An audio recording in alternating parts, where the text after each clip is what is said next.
ගලනවා ඊත බිඳු බිඳි ඉන්පින් උලඟේ දිනස් සාහිත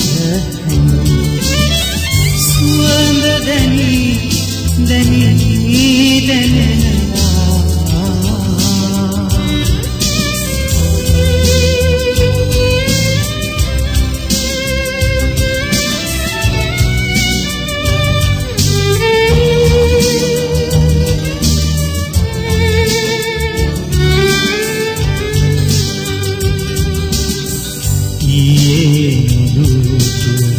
ලස්සන ලෝක අද කොයින් හෝ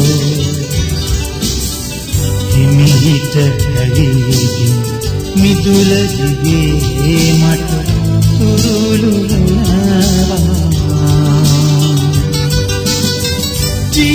ජීවිතේ සුන්දරද මෙතරම් සුවඳ දැනී දැනී දැනෙනවා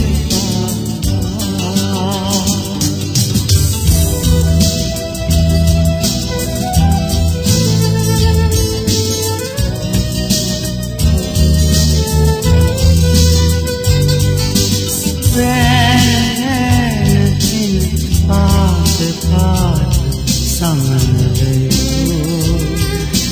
තේන මල සිත බන්නෝ ආදරේ ඔච්චම් කර කර අංකිති කවනා ආදරේ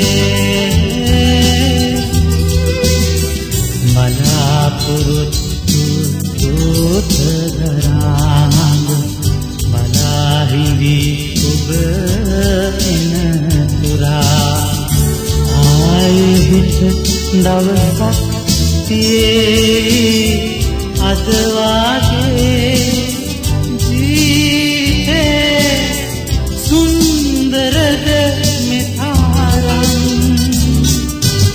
සුවඳ දැනී දැනී දැනෙනවා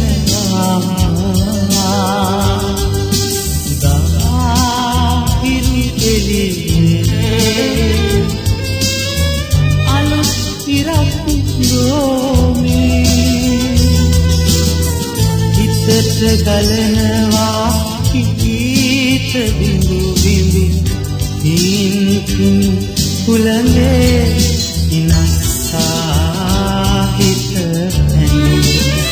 සුවඳ දැනී දැනී දැනෙනවා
රන් දහදිය බින්දු බින්දු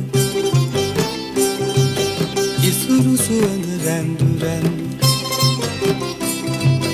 රන් දහදිය බින්දු බින්දු ඉසුරු සුවඳ රැඳු රැඳු ගති නිහලා ගයමු රන් ගොයමේ සින්දු සින්දු රන් ගොයමේ සින්දු සින්දු රන් ගොයමේ සින්දු සින්දු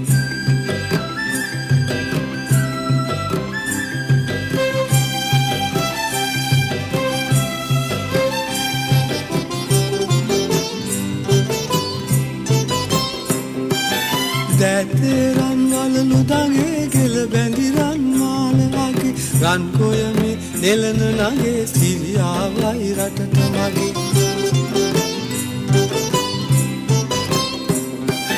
දැතේ රන් වලලු දගේ ගෙල බැඳි රන් මාලගේ රන් ගොයමේ නෙලන නගේ සිරියාවයි රටට මගේ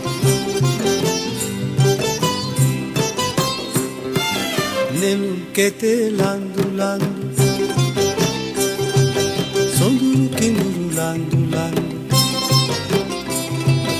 නෙළුම් කෙතේ ලන්දු ලන්දු සොඳුරු කිඳුරු ලන්දු ලන්දු දෙවි පිහිටෙන් ගයමු රන් ගොයමේ සින්දු සින්දු රන් ගොයමේ සින්දු සින්දු රන් ගොයමේ සින්දු සින්දු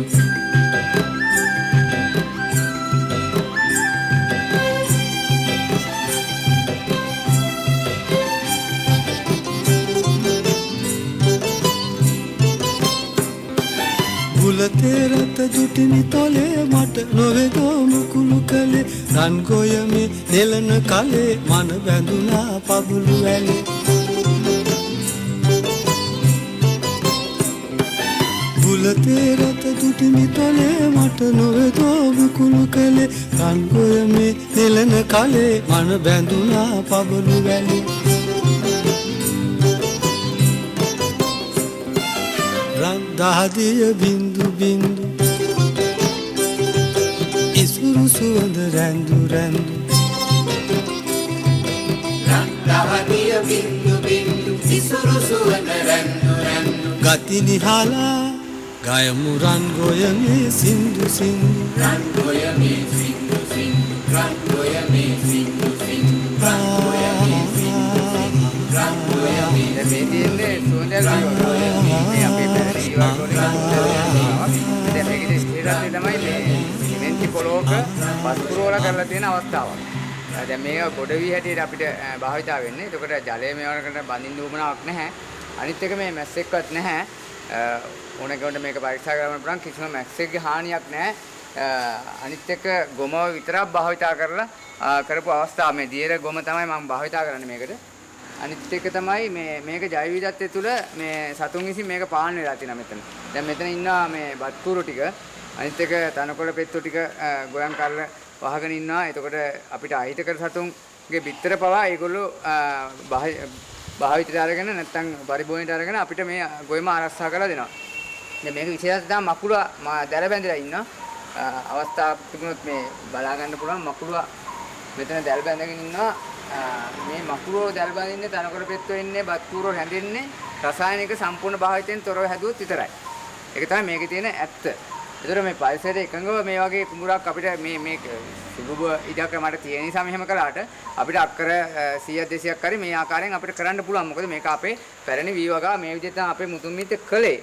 ඒ නිසා අනිත් පැත්තෙන් මේගොල්ලන් මාස 3 එතකොට මාස දෙකක් යනකොට අපිට පරිණත වෙනවා. එතකොට අපිට කාලය සහ කරණයක් අල්ලලා කරගත්තොත් කළුවර මුල් කරවල දෙකකින් අපිට කිසිම උපද්‍රවයකින් තොරව මැස්සන්ගේ හානියකින් තොරව අපිට පුළුවන් මේ වගේ වී වගාවක් කරගන්න. අනිත් මේක පොල්ලි ජංගල මම කරලා තියෙනවා.